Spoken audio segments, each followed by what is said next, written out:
Welcome. Super excited about getting started here and looking to get everybody in. Hello, hello, hello. Come on into the chat. Say hello. Okay. Woohoo. First day of the 5-day non-monogamy challenges. So day one is labels, who's got the labels, where we're going to be talking about the myriad of words and identities under the non-monogamy umbrella and how we identify, how our partners identify, and why all of this matters, right? It's just a bunch of words. Why does it even matter? So this 5-day non-monogamy challenge is starts today, ends on Friday, right before our It's Not Cheating weekend. This challenge is free to join. All you got to do is go right down here, notcheating.com/challenge. Get yourself signed up and good to go. And then Friday, we start the It's Not Cheating weekend, which is an entire weekend of non-monogamy presentations from people all around the world talking about all different aspects of non-monogamy. Super excited about that. I'll actually be teaching 3 workshops this weekend. Non-monogamy, I do what I want, and you can too. I'll be talking about asymmetrical non-monogamy, like cuckolding, hotwifing, pimping, cut queening, OPP, how to make them work and how to be ethical about it. And I'll also be talking about boundaries in non-monogamy. We have people talking about self-care in non-monogamy. We have people talking about the legal aspects of non-monogamy you might want to know about. It's going to be an amazing jam-packed weekend. But I wanted to start off with 5 days sort of like pre-gaming the big show and talk about what I consider to be the 5 foundational, most important skills or concepts related to non-monogamy. And like I said, today is day one where we're talking about labels, the words we use in non-monogamy to describe who we are, how we identify, how we love, how we sex, how we do the romantic thing. So say hello in the chat. Let me know that you're here and you're good to go. And that's also where you can post any questions. I keep an eye on the chat. Right now, we are on YouTube, Facebook, and Twitter. So you may not see everybody else's chat messages, but you will be able to see those that are on your network, and I will be able to see them as well. Hello, Shandy. Hello, 6-3 with love. Hello, Chai. Wonderful to have you. Thank you so much for joining me. Let's talk first and foremost. I'd like to real quick give you one more label that you probably are familiar with, but I think it's important to define what I mean. Oh, side times 3. Got it. Thank you for correcting me on that. I'm always like, how do I pronounce these names?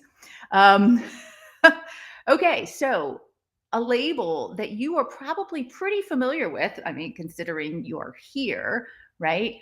But I like to define things so that we're on the same page when I'm using a term. What is non-monogamy? Anything that's not monogamy, right? That's why it's non-monogamy. Let's take this a little further, though. To me, the way I define non-monogamy is enjoying sex with more than one person at a time, enjoying love with more than one person at a time, like pair bonded. Let's say sex with more than one person at a time, pair bonding with more than one person at a time, and or romance with more than one person at a time. And different aspects of non-monogamy are going to see different prioritizations of those three things, um, different balances of those three things, and so on. So, for example, I identify as primarily non monogamous, but I am a cuckoldress, which includes a lot of sex outside of um, my personal primary relationship. And yes, I do have a primary. I do not think that's unethical. There's more to that later in this week. And I pair bond, I'm polyamorous. I pair bond with more than one person at a time. I do not personally get romantic with more than one person at a time. Like my brain doesn't function that way. I have tried. I have wanted like the feeling of being in love with multiple people at a time. And for a long time, when I was, like really getting into polyamory, I thought I was broken because I didn't have that. But my brain just doesn't work that way. Like if I'm in love with one person, I don't get all like obsessed and Twitter pated and infatuated with anyone else. Or let me be clear, I have not thus far in my life. Doesn't mean that won't change, right? So, again, just to reiterate, non monogamy, the way that I use it, means enjoying or being able to enjoy sex, pair bonding, and or romance with more than one partner at a time. It's that simple, right? That's why you have, under the non-monogamy umbrella, you have swingers, for example, who may cordon off sex. They only have sex with more than one person at a time. Some swingers have sex and then also do sort of like family bonds, pair bonding with more than one person at a time, but they don't generally do romance with more than one person at a time. Whereas polyamory tends to focus on the pair bonding and the romance, and the sex may or may not be a part of it, right? So there are a lot of different ways to do this non-monogamy thing. And I am very anti one two wayist when it comes to polyamory, non-monogamy, kink, whatever. I'm a you do you, and as long as you do it ethically and it's working for you and your partners and it's building fulfilling, amazing lives, excellent. That's what I'm here to help you with. That's what I want for you. I'm not like, hey, if you don't do non monogamy exactly the way I do non monogamy, you're wrong. Not my thing, right? So, Merker, 43. Love your talks. Thank you very much. I'm very new to this without a thruple. With a thruple. Ooh, yay. Thruples are fun. That's exciting. So let's start talking about why labels matter. Now, in the kink community, I don't think a week goes by that there isn't like some sort of hoopla around why we got to label ourselves. What does it matter? I am just me. It's true. I mean, I am just me. I am Nookie. I am Miss Nookie. I am Heather. I am me. But if I were to say to psi times 3, hey, I'm a Nookie, that's not going to tell them very much, is it? No, that's one of the reasons labels matter. Labels are a shorthand for a concept, right? So if you say, I am polyamorous, many people who know what that word means are going to get a good sketched outline that you feel like, believe that you can love multiple people in a pair bonded way or a romantic way at a time, right?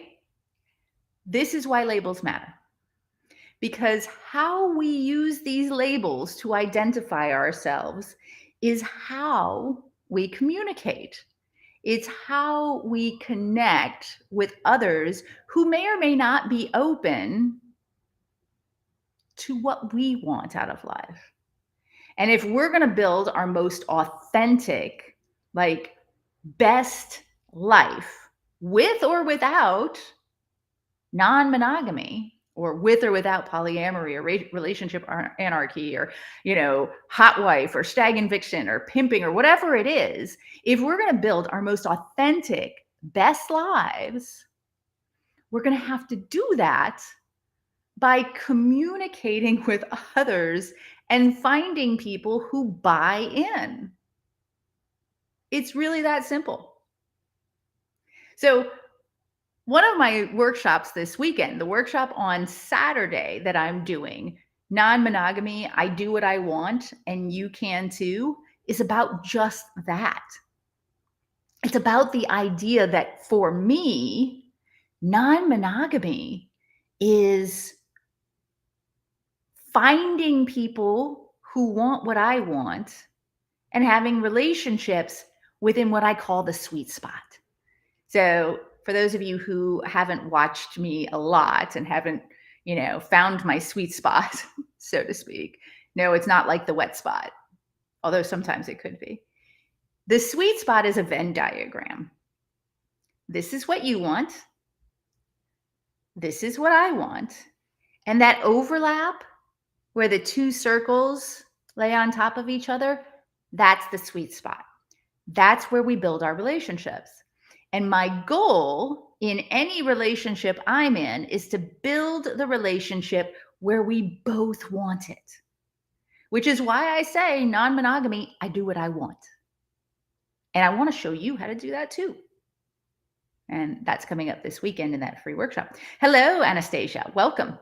So let's talk about some of the terms that are out there for non-monogamy.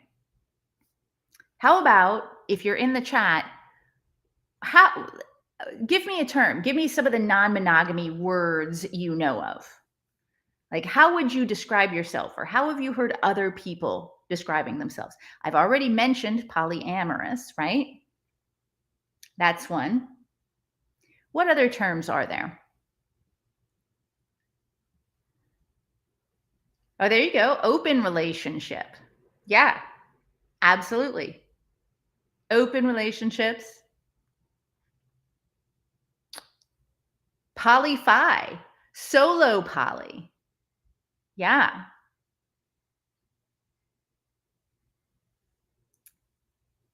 Relationship anarchist. Yes, right? I mentioned cuckolding earlier. Casual dating, casual sex. So we've got dating around, which is like the casual dating aspect. And then you've got casual sex, right? Like sort of the one night stands, the friends with benefits, right? The booty calls. NSA, no strings attached. What about unequal or asymmetrical non-monogamy? I mentioned cuckolding, but then there's also pimping, there's harems, there's OPP, right? There's family style, sort of like the kitchen table poly, where people come together and they sort of create their own polycule, right? You've got swinging, where it's very, very physically focused and often focused on swapping. There's group sex, right? We had in our sensuality, sex, and orgasms weekend last year, we had a friend of mine come in and teach how to host an orgy. Right?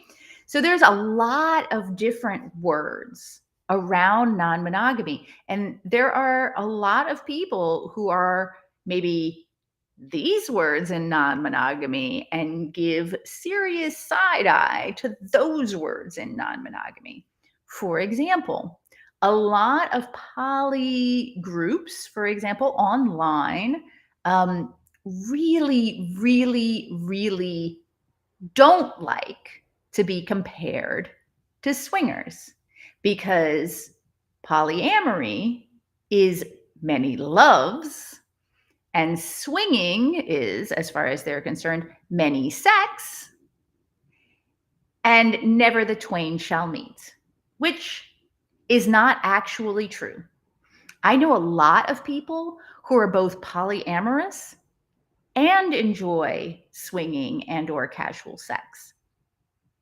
It's not all that they are, but it's not exclusionary either. And that's pretty key. So let's talk a little bit about, actually, let's look at a graphic here. I've got this overlay, right, that I can put in here. And there we go. This is the map of non-monogamy. So look at all of these different options in here.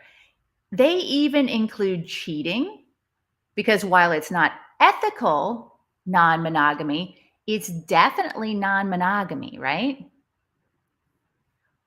Or look at, they've got swinging, they've got casual sex, they have using or being a sex worker in here, right? So there are so many different ways to identify yourself. Okay, let me pop that off. Okay, so I already talked about polyamory.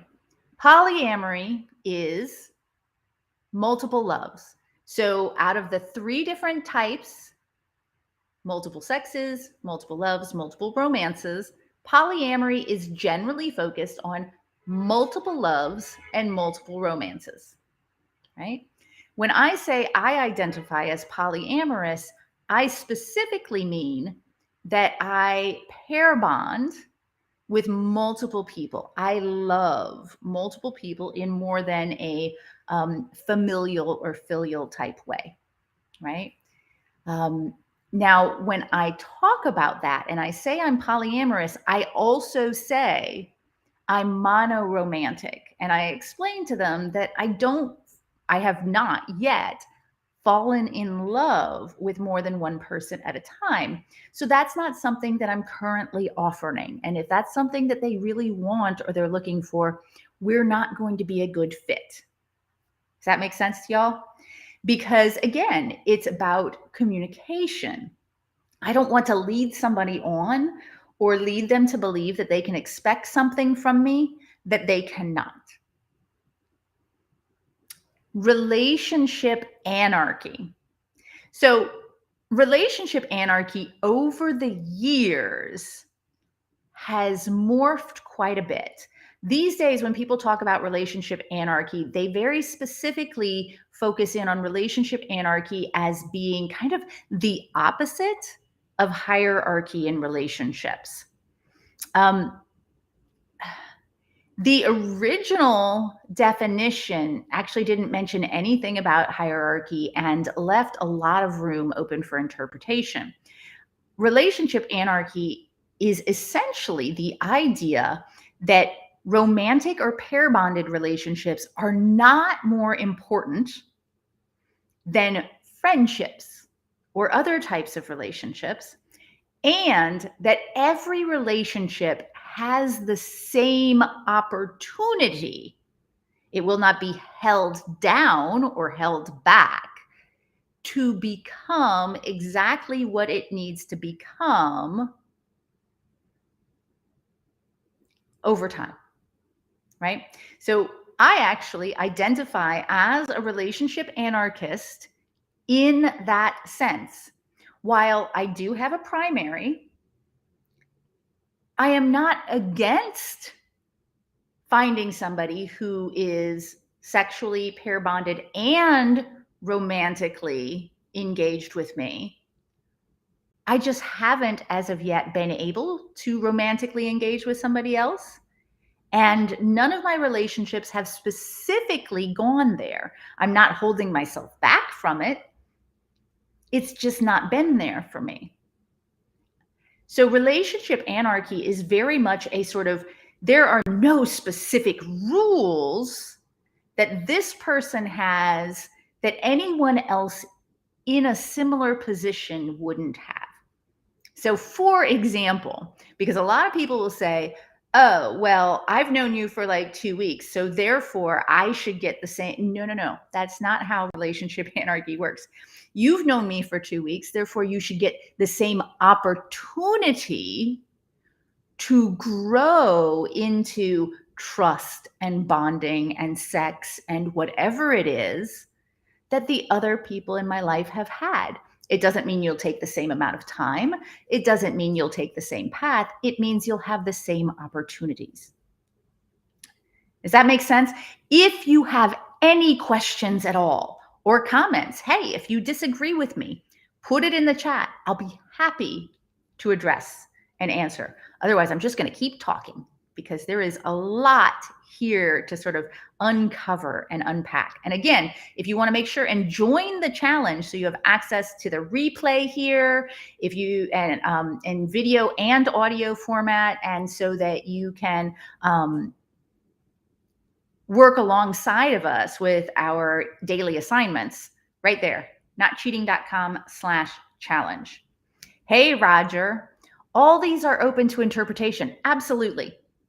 So that's why I'm saying that by understanding what these are, you are able to give a sketch of who you are to another person, and they are able to give a sketch of who they are to you, and then additional communication will help it all work out, right?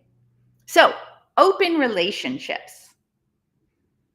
So, an open relationship is generally speaking along the lines of more of what I have by default, which is open to sex and dating and possible pair bonding, but the romance is not there. Now, I don't say that I'm in an open relationship because to me, that sort of implies that I'm against the romance, whereas so far I've just not been capable of it outside of my main relationship.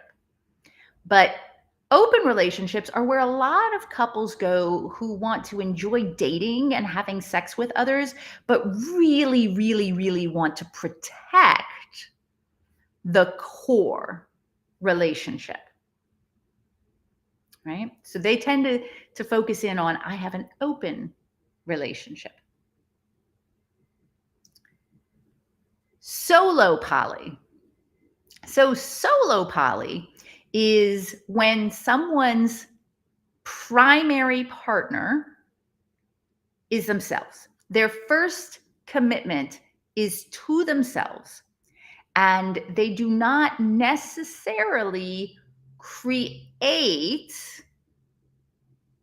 marriage or nesting types of situations for themselves. They do not seek those out. It does not mean, let me be very clear, solo poly does not mean that they do not have committed relationships. I know plenty of solo poly people who very, very much love and enjoy and need their quiet time and their own space and are in long-term, ongoing romantic and love and sex relationships. So solo poly is focusing in on them and not often taking the entanglement steps of like living together, and marrying, buying property together, and so on and so forth, right? They are focused on themselves and then the overlaps that they have with others, but they do not seek to connect those more deeply. We mentioned dating around. So some people are technically non-monogamous when they are not pair bonded with somebody. So that's kind of like the I'm dating around until I commit. I've seen this called in other channels or by other people, like rotational dating, right? Like I'm going to keep dating somebody until you put a ring on it, or until I fall in love, or until I find the one. I'm going to have sex and, head towards potential romantic relationships until I settle down and lock it up, right? That is technically not monogamy. Monogamy is technically having one partner for sex, pair bonding, and romance for your entire life. Technically, what most humans practice is serial monogamy. One partner for sex, love, or pair bonding and romance at a time. And when I say most humans practice that, what I mean is most humans say that they are monogamous, and that's closer to what they practice. Now, not even going to get into the whole cheating thing because, right? Let's not cheat, people. Let's just, whatever you choose to do in your life, however you choose to live it, let's not lie and cheat. Okay? That would be ideal. Okay, so then we've got unequal or asymmetrical non-monogamy. Now, what this is when there is one person in the relationship that has more non-monogamous leeway or power than the other. So here's an example: cuckolding. Cuckolding is generally considered when the woman, at least the fetish or the kink, the woman can have extramarital or extra relational sex, and the man is loyal to her, does not have anyone except her, which is really just another kind of monopoly or polymono, right? One person is polyamorous or polysexual, and the other person is monogamous. But in this case, it's a very specific, negotiated concept, right? There are other options like that. There's the harem, where you might see on reality TV, My Three Wives, right? And the person with the three wives, the man with the three wives, he is allowed to go out and find another wife, but the wives are not allowed to go out and find their own. Harem type stuff. I will fight for your right to engage in relationships like this. If this is your thing, people will be like, oh, OPP, one penis policy is so unethical. Actually, it's not necessarily. It's how you engage in it. And that's one of the things that I'll also be talking about this weekend is how do we make asymmetrical or unequal non-monogamy? How do we engage in it ethically? And how do we make it work? Moving on. So Then there's also a focus in a lot of community channels on intersectional non-monogamy or polyamory. And what that means really is that you have a focus towards inequalities in society. And so you look to correct that as much as possible with intention in your relationships.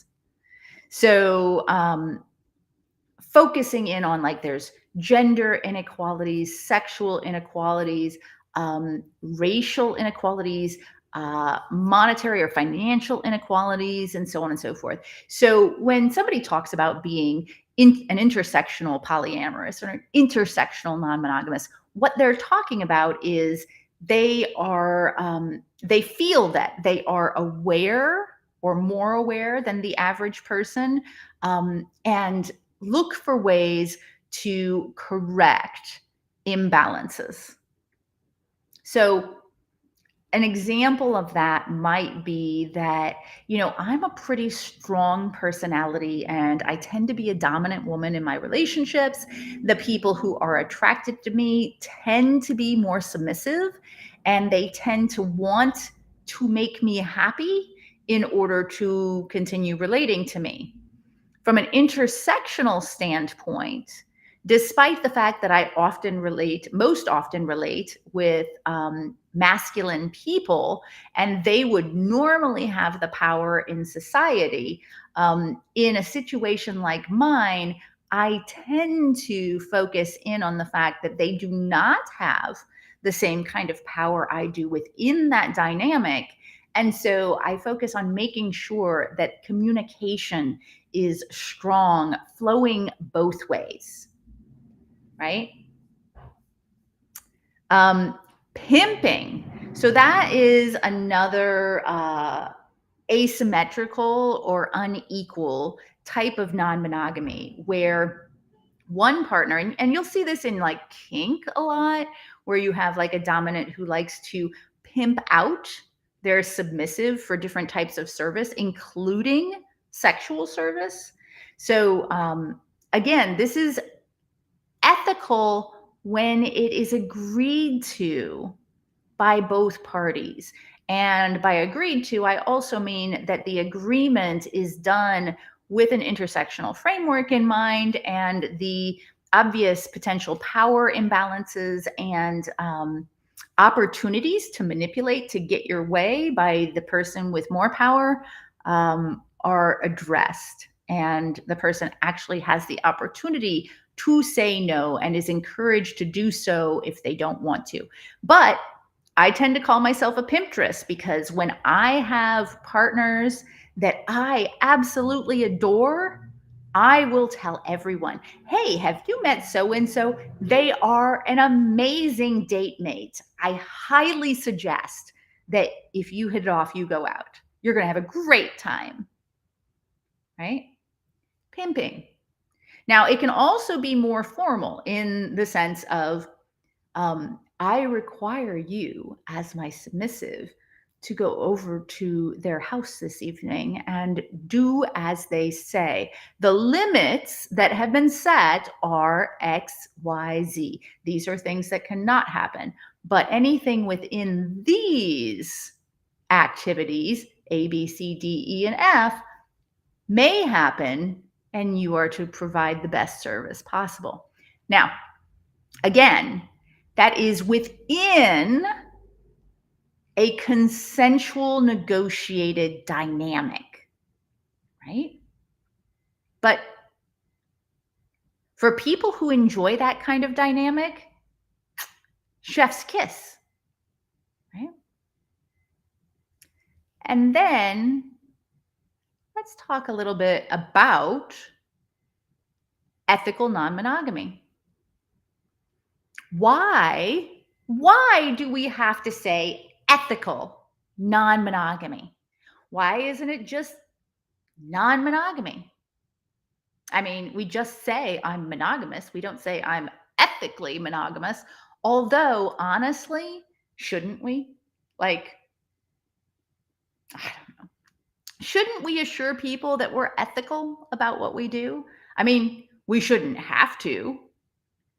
We should be able to assume going into a relationship that I'm ethical and you're ethical, and therefore we're not going to lie, cheat, or steal, right? That's not the general assumption, though. And when it comes to talking to people outside of these non monogamy worlds, saying ethically non monogamous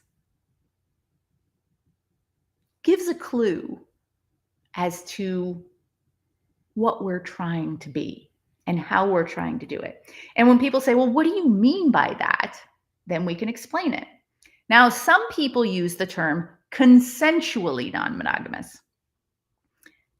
I don't, because I don't believe in consensual non monogamy in the way that a lot of people use it. So, for a lot of people, consensual non monogamy means that everybody in the relationships consent to the forms of non monogamy.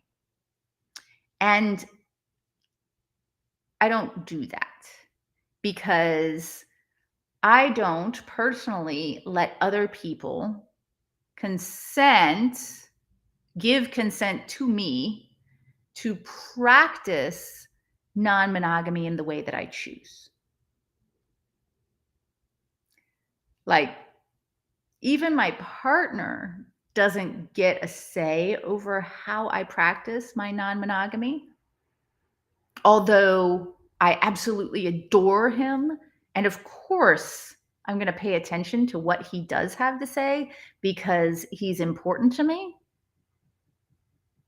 And that's part of my ethics. I care about him and I care about our relationship.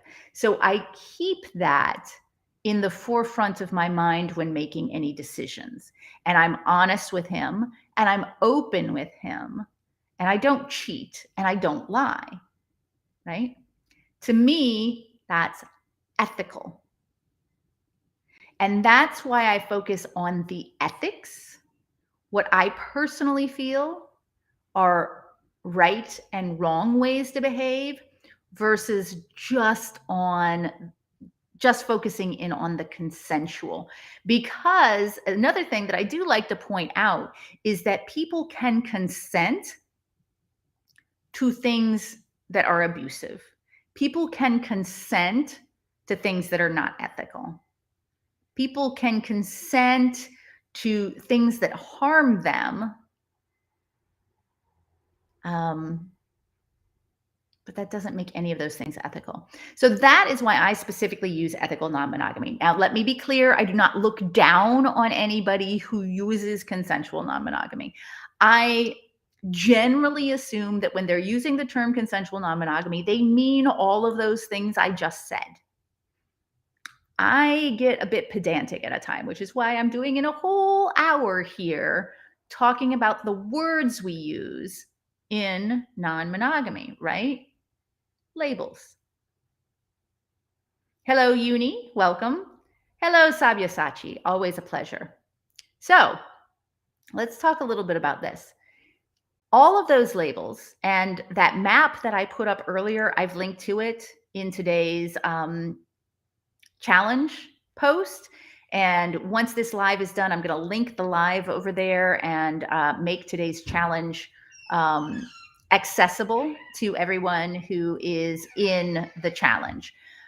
So that map that I put up has hundreds of, well, maybe not hundreds, dozens, let's say dozens of options for non-monogamy and labeling yourself. So here's a question. Out of the terms I've just used or out of terms that you already know, and if you're in chat, I would love it if you would post, how do you identify? Or here's a good one.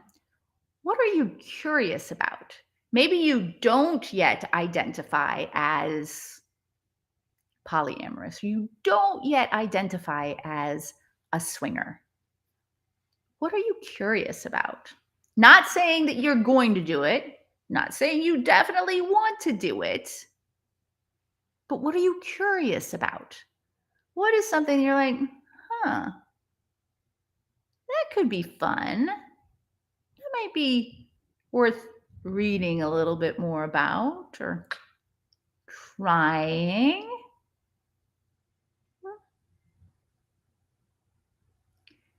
And while you're thinking about that, have you had a conversation with your partner or partners about how they identify or what they are curious about? Because we have a tendency to sort of like get into relationships with people the way they are, in 2020, for example.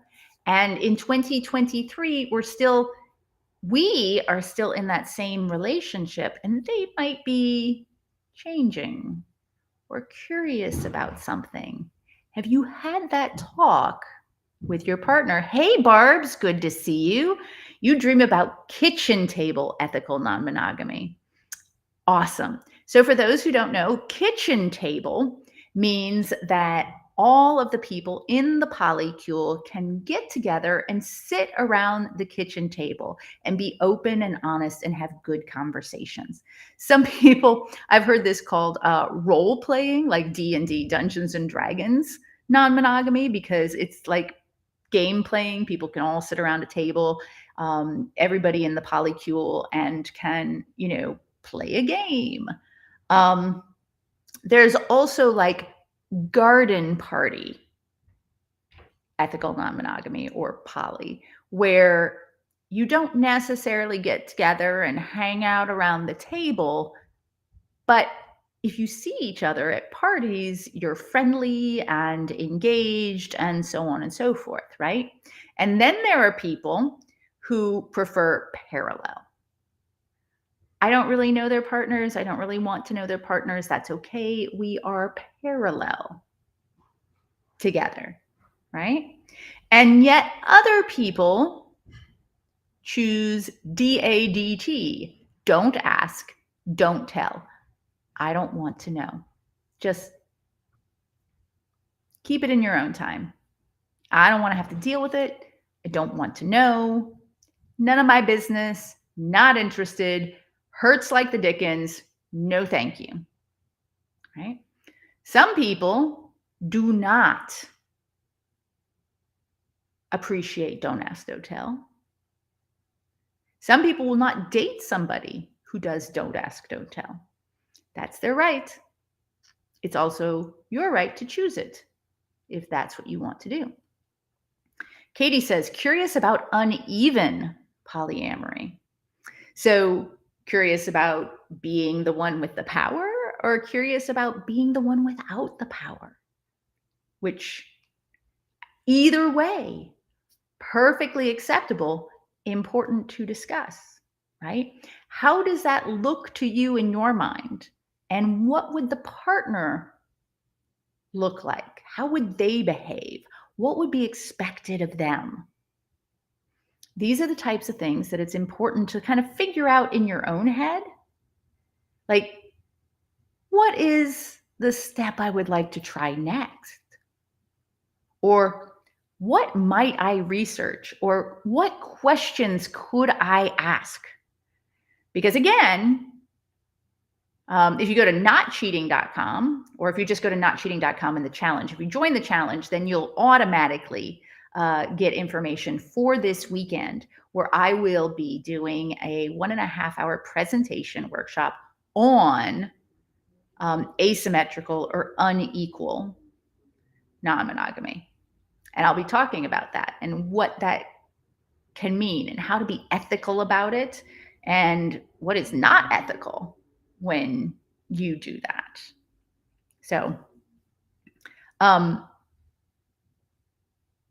So I want to talk a little bit, since we're getting close to the end, I wanted to talk a little bit about the kind of traps that we can fall into when it comes to labels. So I run a local Discord server for the alternative lifestyle in the Triangle area. And we have a channel specifically for non monogamy. And there was a discussion in there where somebody posted and said, well, ever since I kind of, started exploring this whole, non-monogamy, polyamory thing, I kind of feel like maybe I'm just not getting it right. Like I'm not doing enough. And I feel kind of weird or guilty about it. So here's the thing. How we define these labels to ourselves matters. Not just how other people define them, but how we define these labels to ourselves. Because as we begin to identify with a specific label, we can find ourselves sort of using how we define that label as a measure for whether or not we're being successful. And that is a trap.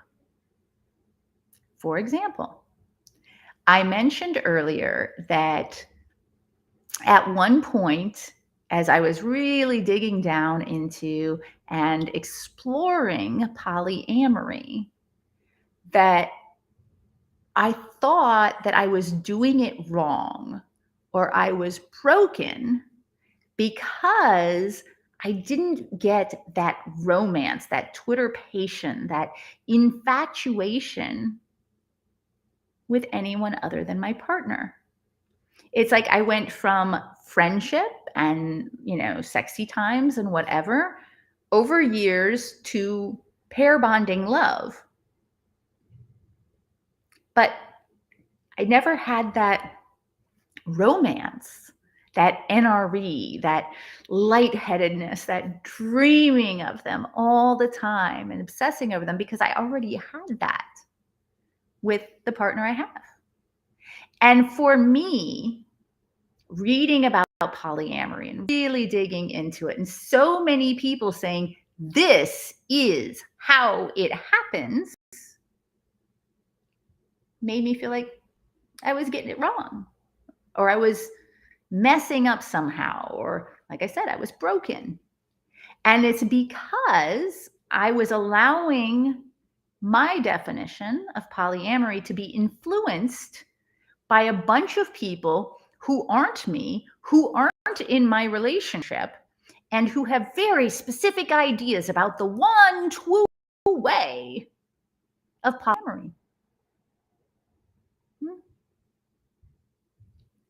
So I had to pause and unpack that for myself and say, well, polyamory is many loves. It doesn't necessarily mean I have to be uber romantic with those people, right?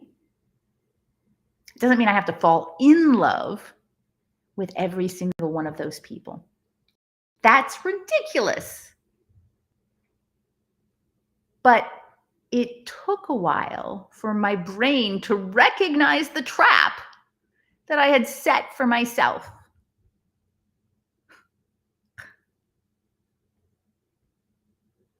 Also didn't help that my partner gets NRE really easily, right? So why can he do it? No, that doesn't make any sense. Seems unfair.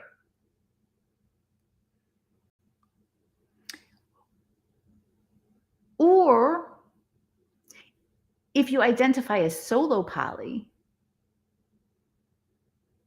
but maybe you find yourself being attracted to some of those nesting behaviors, right? There's nothing wrong with that.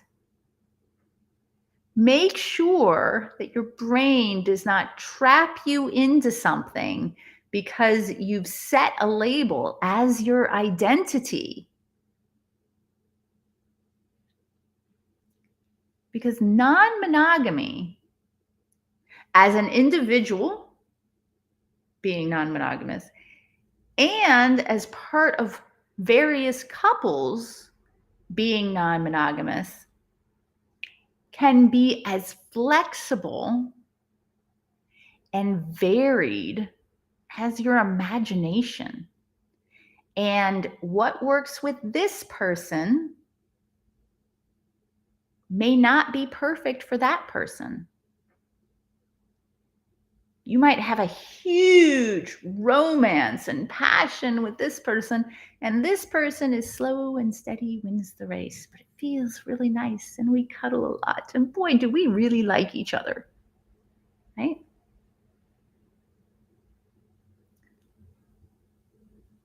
Again, I'm very anti one two-way when it comes to non-monogamy.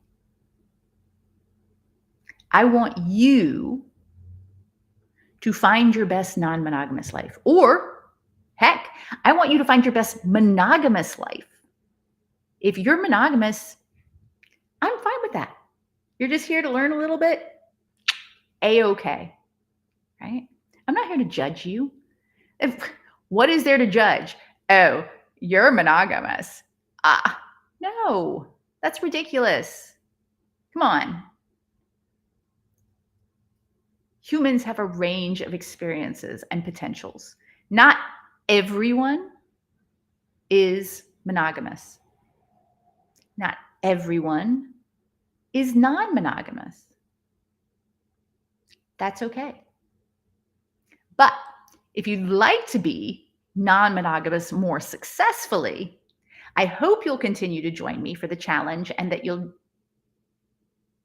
fill out this little registration here, notcheating.com/challenge, and join us for that. And then make sure and set some time aside this coming weekend for It's Not Cheating. We're starting Friday night at 7 p.m. with, we're talking to attorney Lady Steele about the legalities that you're going to want to think about when it comes to non-monogamy. And then Saturday morning, we're kicking off with my 3-hour workshop of non-monogamy. I do what I want and you can too. And then we're going into a full day of presentations, and then another full day of presentations on Sunday. Super, super exciting. And if you cannot make it for any reason, but you want the replays, just head on over there, notcheating.com. Click on the Get Plus More link. For $17, you can get all the replays from the event, plus replays from our previous It's Not Cheating event, plus replays from our monthly non-monogamous discussion, plus access to my non-monogamy book, plus you get to be there to help me rewrite my non-monogamy book. $17. And if you have partners that you think would like to join you, for a $10 add-on, you can get the multi-ad, and you can add up to 4 partners, friends, lovers, whatever, to join you in the Plus More and to access the replays with you so that you can watch them and discuss them together. And if you're interested in cuckolding, this is actually #cuckweek. Head on over to cuckweek.com. There's a calendar of events there. There's going to be some amazing talks going on. And we have a $10 add-on for cuckolding that's specifically focused in on that type of unequal or asymmetrical non-monogamy. So if you have any questions, go ahead and send them in to hello@curiouser.com. And I or one of my team will answer. And if you need to talk to somebody, you can call or text 919-299-1108.